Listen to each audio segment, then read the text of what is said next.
by the words that I'm speaking out of my mouth. Let me be a follower of Christ then. Well, let me do it then. What's the way you doing? Come on. By opening up your mouth and magnifying Him. You let everything of the feet flow. You can wear that you serve a mighty God. You let every defeated foe and the reminder that God ain't through with it yet. You let every defeated foe try to say, just don't count me out. Because God is doing something in the atmosphere. Let me tell you something right now. I feel that God is moving in a supernatural way in you today. But it's based on your belief system. I don't care whatever the age that you are right now. You can be 5 years old or you can be pushing 90 years old. But when you begin to tap and dig into the things of God, the things that He has in store for you, the promises that He has in store for you, the Bible says in Jerimiah 29:11, what I have plans for you. I got plans for you. Come on, come on. I got plans for you. Let me tell you, I got plans for you. He's talking to Jeremiah, but we can take the same concept to our life. I don't care how you feel. I don't care how much money you got. I don't care if that business is not done yet. I don't care how it looks right now. I don't care how many people that are lost or how many people that are in a level of bondage in your life. That you got to know that God has a plan for me. Come on, everybody. Come on, come on, come on. Just a little bit over. He's got a plan that's tailor-made for me. I'm telling you, it ain't nothing else like a tailor-made suit. And one day maybe I will be able to get one of those things. But what I'm telling you, when God has tailor-made these things for you, what you were looking at, that was the difference that made you, that sometimes we get frustrated with. Can we be honest? That I look at myself and say my hair is not long enough, my hair is not straight enough, I'm not the right complexion, I'm not the right size, I don't have the right intellect. We always looking at what we have, our characteristics that God has made us. We look at those things as negative. But if I can get a church that will go ahead and maximize the different things that are going on in your life. Because what I'm telling you is that if you ever learn how to work whatever God gave you, that sometimes that is the vehicle of change that is in your life. When you start working those setbacks, you can start working that level of abandonment that was in your life. When you start working that my father was not in the right place, he wasn't even in the right mind. When you start working that thing, that God allows you to be able to produce something in the process. And when you be able to produce this thing, then everybody will be able to be blessed. You will be able to be fair. So do not, as I say all the time, don't curse your crisis. Don't curse your crisis. Your crisis has been tailor-made just for you. You know the song that sometimes I make reference to, that this storm was created with you in mind. I'm just telling you, you got to know that. So tap your neighbor and tell them this storm was created with you in mind. And tell another neighbor on the side and say that God has got a plan for you. Tell him He's got a plan for you. Find somebody else, look over across the aisle, look over to the morning, look over to the keyboard, look over to the back door and says that God's got a plan for you. Come on, come on, come on, come on. No. God said that I gave you the winning lottery ticket. You will be able to go, oh yeah, hallelujah, praise Jesus.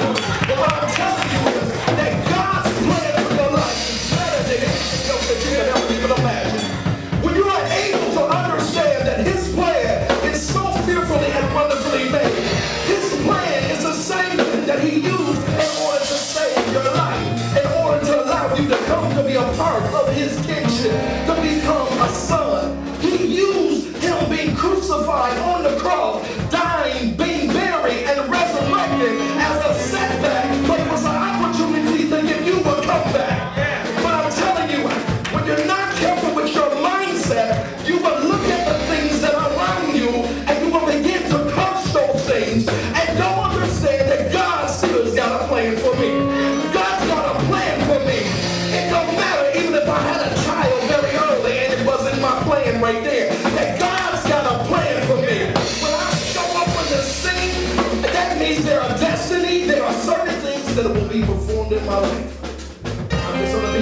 preacher on here. Wow.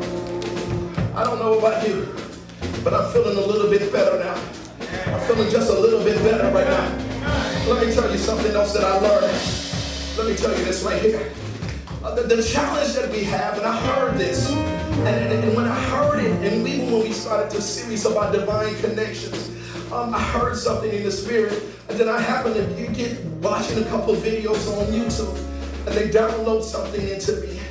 This is one of Nikisha's boys up in here. I was listening to Bashard, and all of a sudden this video started playing on YouTube. You know, when you start watching a certain type of videos on YouTube, they begin to cater to you based on the prefaces of the stuff that you're clicking on.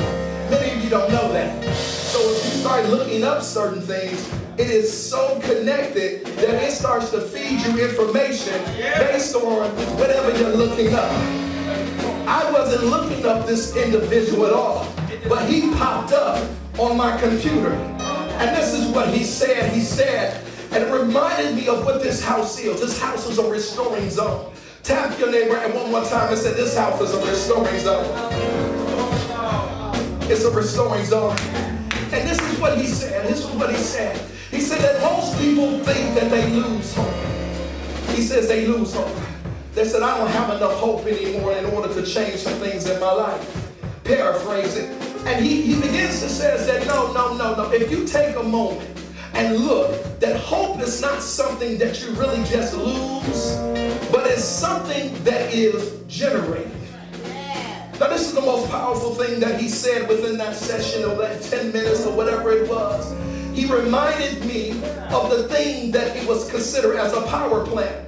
He says a power plant does not create, or the power plant doesn't buy energy. It does what? It creates energy. The thing that you know is that energy cannot be necessarily created. It can be moved from one object to another object, but it cannot be destroyed either. But when you actually take and you're able to transform other things that are going through, you're able to convert that to energy. So a power plant never could have a shortage of energy. It just has to generate more. So once you say generate more. So what I'm saying is that no matter how your outlook of your life feels right now, if you are depleted of hope in your life right now, that means that God has given you, based on your connection, the power to generate more of that thing. So you've been believing what the devil has been telling you. You've been believing what certain people are saying to you, that you don't got enough joy. But what I'm telling you is that if you tap in a little bit deeper, you dig a little bit deeper, that you can begin to stir up and begin to create and foster enough joy to be able to move forward. You can be able to foster enough peace to be able to move forward. But in order for you to do that, you have to change your mindset. We've been talking. Minister Gates did a phenomenal job the week before. Minister Bell did a phenomenal job last week. And as I said, that how in the world am I going to attack this on today? How am I going to help people to understand the season that they're in right now and what the thing? And I said that I'm going to go ahead and take what Minister Vale said. I said I was going to take what Minister Gates